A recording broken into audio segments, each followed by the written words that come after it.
20ª edizione del premio Alessio Di Giovanni che si svolgerà il prossimo 10 settembre, una manifestazione di grande attualità e di grande livello culturale. Sì, sono 20 anni. 20 anni che questo premio va avanti, che questo premio raccoglie persone che nel campo della poesia, del racconto, ma anche dei premi speciali per la letteratura, per la cultura, per i vari settori, riesce ad avere una capacità di sguardo notevolissima. Anche quest'anno, grazie anche all'impegno dell'assessore alla cultura del Comune di Raffatale Luigi Costanza, dell'amministrazione comunale, di altre associazioni che si sono messe a disposizione perché questo premio vada avanti, noi lo realizziamo. Io devo ringraziare innanzitutto i giurati, tanti giurati, in 6 commissioni.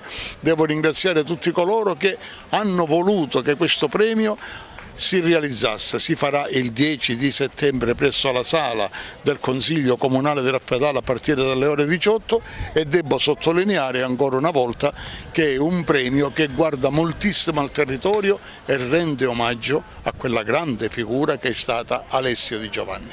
Non per dirli tutti o per escluderne qualcuno, ecco, il premio si articola in varie sezioni, quale sezione in particolare e qualche nome per non farli tutti perché sono tanti? Sui nomi io vorrei evitare perché sennò ci sono le offese e a memoria tanti nomi non ce li faccio, però sezione per la poesia in siciliano, sezione per la poesia in italiano, sezione racconti, i premi speciali, premi scuola e i premi della presidenza.